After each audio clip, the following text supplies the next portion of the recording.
amigos, aqui eu falo Matheus Tiburcio do canal Cicleton. Em primeiro lugar, eu queria pedir a todos vocês que se inscrevam no nosso canal, deem um like, comentem um vídeo, compartilhem nas redes sociais, que ajudem-nos, seja pelo Pix, seja pelo Apoia, ou seja pelo Valeu, que por apenas R$ 2,99 sejam membros do nosso canal e façam os nossos cursos, e por mais R$2 entrem no nível 2 e façam, além dos nossos cursos, sejam membros do nosso chat no Telegram e indiquem os vídeos para o nosso canal. E o mais importante de tudo, rezem por mim. Bem, o assunto até agora mais pedido para mim, para que eu fizesse um vídeo a esse respeito, é sobre o Ariano Suassuna e o seu movimento armorial. Certo? Inclusive, o pessoal me pedindo para explicar o que é o movimento armorial. Que é o seguinte: quando você vai olhar, certo, na internet a esse respeito, o que é que defende o movimento armorial? O que é o movimento armorial? Ninguém sabe explicar direito o que é. Nem da esquerda e nem da direita. Certo? Até agora. Vejam. Ariano Suassuna é alguém proveniente do alto estamento burocrático brasileiro. Seu pai foi governador da Paraíba. Guardem esta informação. E da Paraíba ele migrou para Pernambuco. Recife era, na época, a capital, a terceira capital cultural do Brasil, junto com São Paulo e Rio de Janeiro. Aliás, em menor grau ainda é. Definitivamente Recife ainda é a capital cultural do Nordeste. Não é Fortaleza de jeito nenhum. E é interessante que o Ariano Suassuna nasceu em uma família protestante. Porque o protestantismo era uma religião muito forte nessa época na elite nordestina. Hoje, não mais. Por incrível que pareça. Essa tendência do rico protestante é uma coisa que foi evanescente. Ignis fatum, foi um modismo. No Nordeste, a classe alta, ou ela ou ela tem como religião política o esquerdismo e o culto ao estamento burocrático, ou ela é católica, certo? O primeiro é a regra, certo? O segundo é a exceção. Mas mesmo o primeiro ainda costuma ter uma reverência puramente virtual ao catolicismo, certo? Uma reverência abstrata. Às vezes, certo? Às vezes. Em regra, sim. Às vezes, não. Mas o protestantismo é algo que não é mais ideologia. E ele se converteu. E ele percebeu que havia um ataque à cultura tradicional brasileira por influências hostis. Influências não apenas estrangeiras, mas também influências hostis. Certo? E ele propõe o quê? Um resgate da cultura tradicional brasileira, a partir dos seguintes referenciais. Primeiro, o centro da cultura brasileira deveria ser a reflexão sobre o papel do Brasil na sua história sacra e não da natureza como queriam, em regra, os literatos brasileiros, a classe artística brasileira, desde a Semana de Arte Moderna de 22, ou melhor, desde já o romantismo, certo? Desde já o romantismo. Deveria trocar esse fundamento nacionalista na natureza, o nacionalismo fiduciário, essa ideia de bens, de casa comum, de telúrico, né? De um patrimônio coletivo do povo brasileiro, pelo papel do povo brasileiro na história sacra. A história sacra com a vocação do Brasil. A vocação do Brasil e o destino do Brasil deveria ser o centro dessa nova cultura. E quais seriam os marcos pelos quais seria possível você entender qual é a vocação do Brasil? Seriam a visão de Dom Pelágio, que começa a Reconquista, a visão de Dom Afonso Henrique de Jesus na Batalha de Ourique, que é o marco da Reconquista portuguesa, o papel do Império Português como condutor e veículo do Logos católico pelo mundo,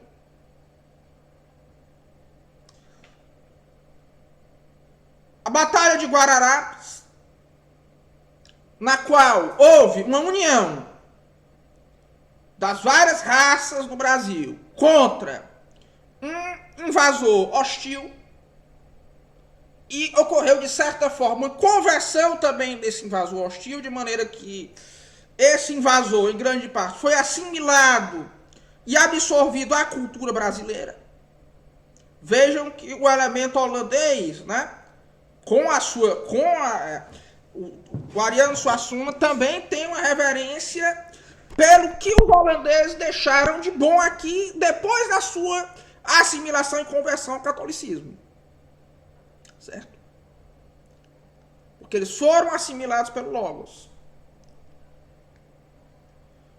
E os eventos de reação às figuras do anti-Logos, que queriam fazer a alienação do Brasil e do Nordeste. O movimento de Antônio Conselheiro, o movimento do Padre Cícero, o movimento do Caldeirão e o movimento, e também, certo, o próprio Lampião.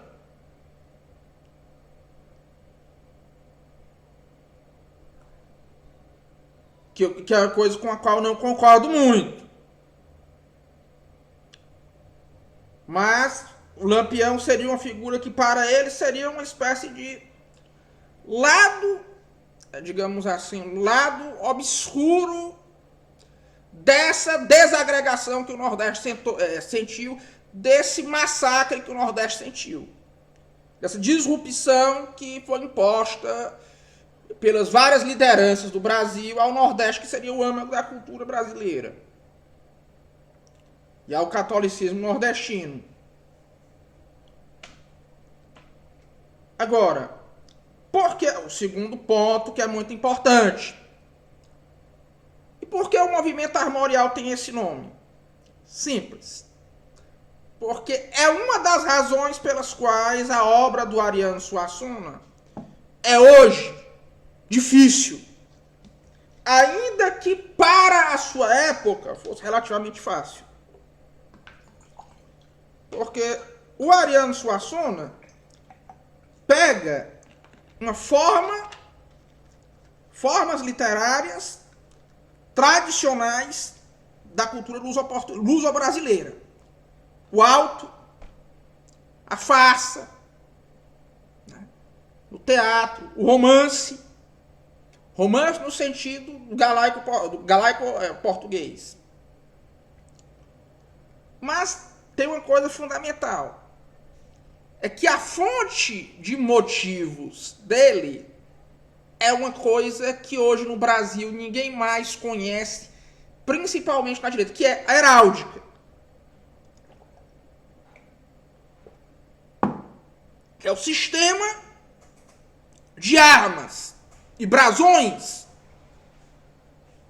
que surgiu na Idade Média e que ainda hoje perdura. As histórias do Ariano Suassuna são construídas em cima de motivos heráldicos. Então, se você... E usam, inclusive, os termos da heráldica, né? Que a heráldica era uma das fontes principais do símbolo. Era um dos média principais pelos quais o símbolo em uma sociedade tradicional se manifesta, especialmente no mundo medieval e até no mundo moderno. Se você não conhece o mínimo de heráldica, a obra do Ariano Suassuna, a obra ficcional, é de muito difícil leitura. Não só a obra ficcional, como também as dele, como também as obras de arte visual produzidas no movimento armorial. Também são ininteligíveis.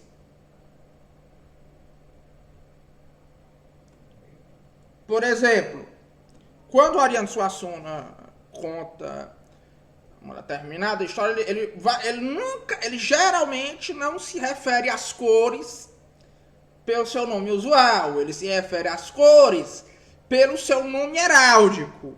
Amarelo seria, por exemplo, Joda. Não, amarelo seria né? Branco, Arjan, né? Preto, Sabla, e por aí vai. Roxo, Sinopla.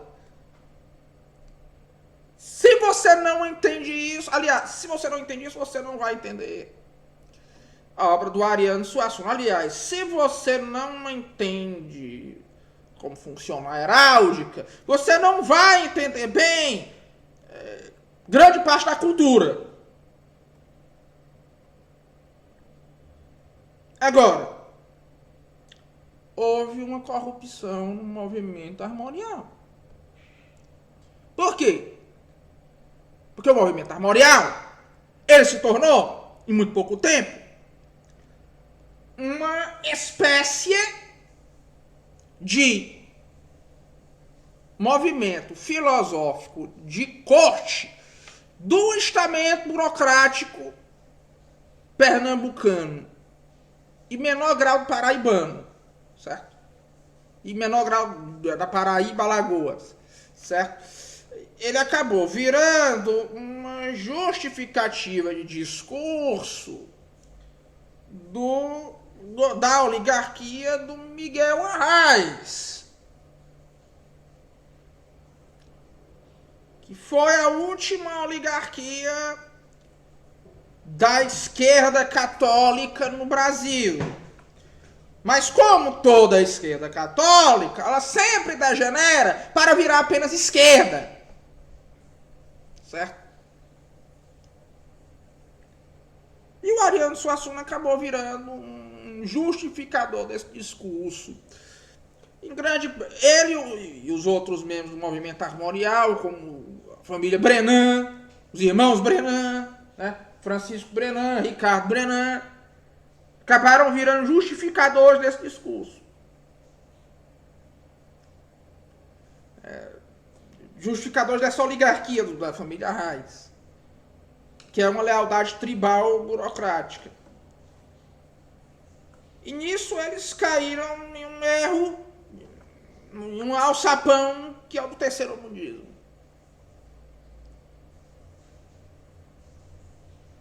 Que é uma coisa que, quando você vai querer combinar com a meta-história do Logos, sempre vai ter pontos difíceis. Por exemplo, é uma das razões pelas quais o Romance da Pedra do Reino é tão ruim. O Romance da Pedra do Reino do Ariano Suassuna. Porque ele quer dar um enfoque terceiromundista ao sebastianismo. Isso nunca dá certo. São duas coisas incompatíveis. Ele percebe que existe algo de errado, mas acaba se desviando de uma explicação economicista banal.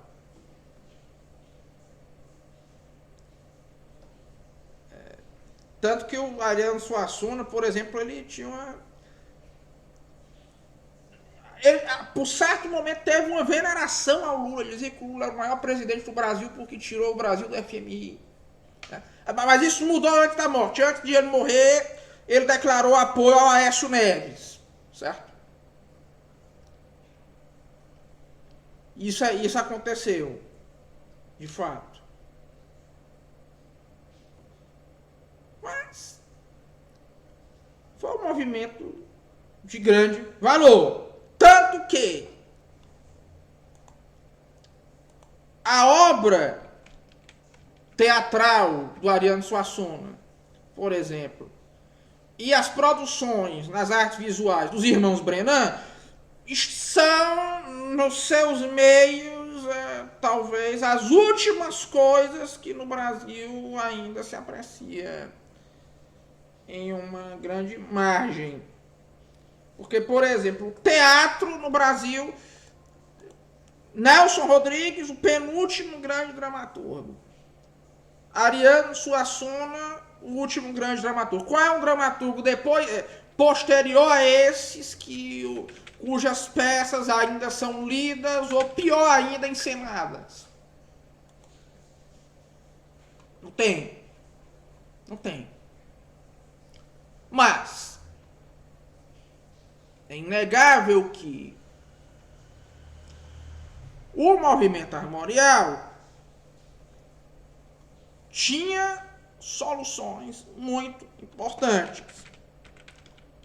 Em grande parte porque talvez o movimento armorial fosse um dos últimos movimentos na alta cultura brasileira onde a mediocridade era rechaçada, onde se ficava longe da monotonia, de nível mimético baixo.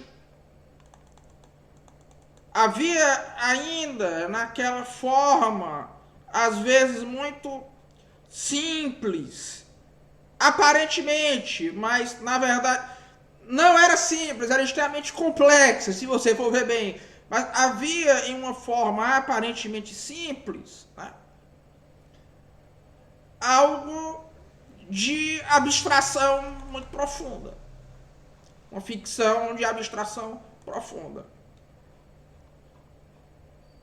É por isso que, por exemplo, o Alto da Compadecida é um dos poucos filmes brasileiros de que todo mundo gosta. E é um dos poucos retratos das realidades espirituais que conseguem induzir uma suspensão de descrença. É nesse sentido que a lacuna que o movimento armorial deixou é difícil de ser suprida. E